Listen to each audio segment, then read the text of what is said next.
All right, my friends, this is Donnie. And Sandra. And we are coming to you from Brunswick County. And we are located tonight at the Carolina National Golf Club. Is that right? Did I do that right? Did I say it right? You said it right.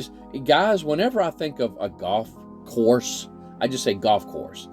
It's the golf course. But this is a little bit more than that. I will say that. They got a nice restaurant. And really just, it looks more than just your typical golf course. They got a little store. They got a store inside. And so it's nice. There's a clubhouse. I guess that's probably what makes it. And the restaurant was really nice. We got a nice lunch there. And but if you ever get a chance to come out, my RVers, if you're looking for a one-nighter, you just want to come out, kind of take a break. Nice, safe place to park. This is a place to come. Be looking for the review that we do on it and the fun facts that we did on the county. But this is county number 64, and we are boondocking here just one night, and we will be headed out to Carolina Beach State Park tomorrow, and we will be staying there for about 5 days. And 5 days on that one, and then we'll be headed out to 2 more counties. And so, but at any rate, if we ever find a ghost story or urban legend in these counties, we like to share them. And so this one here, anybody that's in North Carolina ought to be very familiar with this ghost story. It's called the Maco Light. The Maco Light. You got something? I remember hearing this story whenever I was like a kid in elementary school. There was a book of North Carolina ghost stories in the library, and this story was in it. And you know, I will say this. I can't say 100%. I'm going to have to do some background on this. Check Carolina ghost stories. That's where I get a lot. It's hard for me to believe that this would not be in the Carolina ghost stories. We've got North Carolina Ghost. For those of you that would want to see a lot of different urban legends and ghost stories about North Carolina, go to www.northcarolinaghost.com, and you can order things from them and stuff like that. I got a cup and a cool magnet from them. They recently changed their logo, and this is what the logo looks like. But I did not get this information. The information that I got on the Maco Light came from numerous sources. None of them, I believe, was NorthCarolinaGhost.com. I don't believe not one of them. This one here I got from www.ncpedia.org. It's called. Where we get our. That's where I get most of my information from for the county facts. Is www.ncpedia.org. If you go to that, ncpedia.org, that's where I get most of my information for the fun facts. But they do have other information, other things that you can look into. And one of them, I saw a link to an article about the Maco Light. And so it's very good. And so, but I not only got the story for here. If I tell you what I'll do. Any of the links that I can get that I got my information from, I will put it in the description below for my YouTubers and Rumble people. Excuse me, I don't put our RVers on my RV stuff on Rumble. I've got another channel that I do post stuff on Rumble, but not this one. I don't. I put YouTube. For my YouTube people, go to the description below. And for the Facebook people, go to the description above. And any links that I have about the Maco Light that you can learn from, I will put those in there, and you can just check out the links yourself. But this one here, this information here came from numerous sources, and so I might go through a few of them and just to share them with you at the end of the story. But I got a lot to go through. I got 2 pages of information, and so. But at any rate. The Maco Light, also called the Ghost at Maco Station, is one of North Carolina's most well-known and enduring supernatural phenomena. It dates to a fatal train wreck in 1867 at a small rural station then called Farmer's Turnout, 14 miles west of Wilmington, on the line serving Wilmington, Florence, South Carolina, and Augusta, Georgia. Conductor, also called a brakeman. Now, a brakeman, let me go down to my notes at the bottom. A brakeman is a railroad worker responsible for a train's brakes and other aspects of its operation. And it says the online dictionary, the Merriam-Webster's dictionary online, it states that a brakeman also assists the conductor. And so that's what a brakeman is. And so, but going back,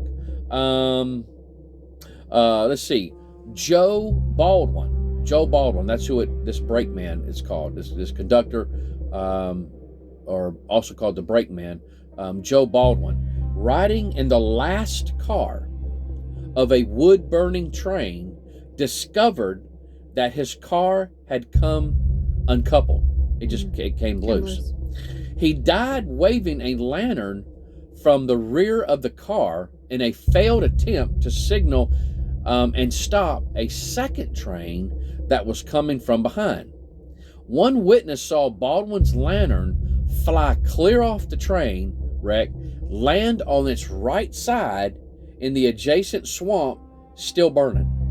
Still burning. And so, shortly afterward, and for over a century since, shortly afterward, and for a century since, a flickering light has appeared regularly along the railroad tracks in the vicinity of the 1867 collision. Legend attributes this light to the ghost of Joe Baldwin, who was decapitated in the wreck. The ghost is said to be looking for its head. From 1873 until after 1886 earthquake, the sightings slowed down for a while after the earthquake. Railroad workers reported a pair of Maco lights that would appear together. Over the years, the Maco light has been bright enough to fool many railroad workers into stopping their trains. To remedy the ghost schedule's thwarting attempts, signalmen at Maco used two lights, one red and one green. While President Grover's Cleveland's train was wooding and watering up at Maco in 1889, the president saw the two signal lights, asked about them, and got the full story of old Joe Baldwin. The president was intrigued and later shared the tale with colleagues in Washington, D.C., introducing the legend of the Maco light to a national audience. Get that? Sightings continued through the years. In 1925, the light apparently chased two farm boys into the woods. In 1946, Wilmington Morning Star photographer Pete Knight staked out the Maco tracks and returned with a blurry photo that ran in the paper with the caption, "There was a chunk of ectoplasm as big as life." Life magazine ran a feature about it in 1957, prompting visits from famous psychics, university professors, and a team of investigators from the Smithsonian Institution. Wow. Yeah, get that. A machine gun detachment from Fort Bragg was deployed to hunt down the light in 1960 with no success. Get that. They were coming with a machine gun detachment. The dirt road beside the Maco tracks also became a popular destination for weekend dates. Some remember first seeing the light's eerie glow during hayrides sponsored by the Cape Fear Presbyterian Church in Wilmington. In haunted Wilmington, the Cape Fear coast, Southport, Native Brooks, Newton Creek, it's P-R-E-I-K, writes about seeing the Maco light while dating in the 1960s. This is what he says. "It was the eeriest thing I ever saw in my life." John Harden in the Tar Heel Ghost said the Maco light was about as bright as a 25-watt bulb, which doesn't really seem that bright, I guess you could say. Some locals, however, claimed the light was bright enough to read by, casting a reflection along the rails. Some folks said that the light bobbed as if a lantern were swaying back and forth. Others claimed it didn't swing at all. Mr. Hardin claimed it always appeared precisely 3 feet above the left rail of the tracks, always moving east. Others said it was 4 feet high or even 10 feet. Summer is the most popular time for paying the Maco station light a visit, Mr. Hardin wrote.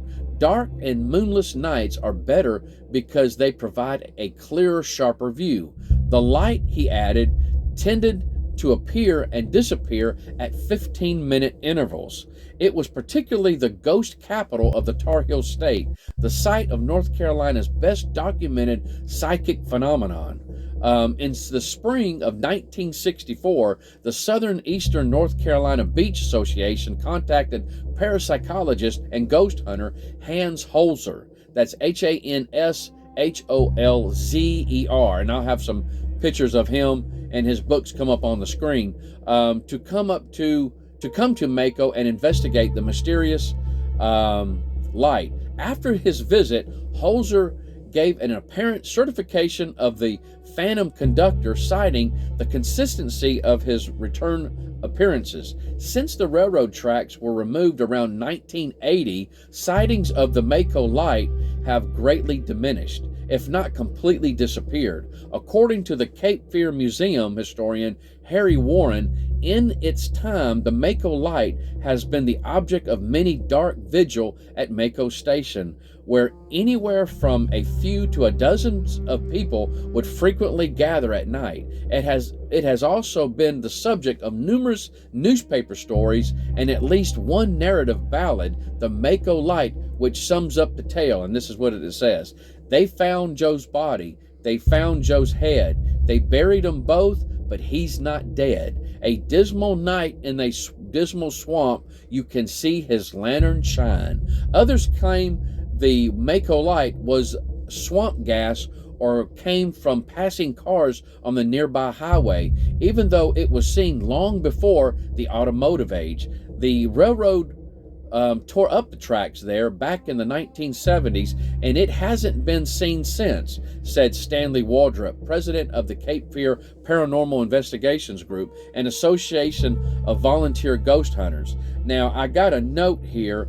That's pretty much the story there, what I just told you, but I also got an added note here. It says, or was it Baldwin after all? While researching the antebellum railroads of the region, Wilmington native James C. Burke may have uncovered the true origin of the Maco legend. Burke found no record of a Joe Baldwin working for the railroad at any time during the 1860s. He did, however, find well-documented accounts of a Charles Baldwin who was injured in a train accident near Maco on January 4th, 1856, a full decade before Joe Baldwin's reported demise. Charles was not decapitated, but he did die from head injuries on January 7th. For a brief time, he was buried in St. James Cemetery in Wilmington. His remains were later moved to an unknown location, and his headstone was lost. And so that is the story, the information that I have about the Maco light. Now, there was one gentleman on YouTube that did a really good presentation about the Maco light. Let me see if I can find it in my notes here. I've got like 13 or 14 pages of notes, guys, about this. Wow. I have it. It is, I'm going to look on a second location where this is at. What he did is he actually has a photograph. He has a photograph of the light itself, and they did some type of computer enhancement on the thing, and they said that the light that was there was legit. It was a legit light. It gave some type of heat source. Oh, wow. He said. And he actually shows it. I went online to see if I could find it. Swamp gas is a real thing, right? To tell you the truth, I don't know. That's what they claim. The Brown Mountain Lights, maybe. I know I've gotten that before. Some of the UFO sightings, they claim were swamp gas. I don't know. I really don't know. I've never seen swamp gas before. I guess it maybe can give off some type of lighting, luminescence, I guess, if it lights or whatever. I'm not sure, to tell you the truth. And so, do you have a picture? Well, I don't. I don't have a picture of it. But this, I do have my note. I put it I put it in another file. If you go on to, I tell you what, guys, what I'll do. There's a link in the description below for a YouTube video entitled Chris Fonvielle. I guess I'm pronouncing his last name right. It's Fonvielle. Chris Fonvielle, The Maco Light, Curious Tales from Old Wilmington. He shows an actual photograph of the light. And what they did is, they did some type of computer imagery of it, and it shows a light. It actually shows a light.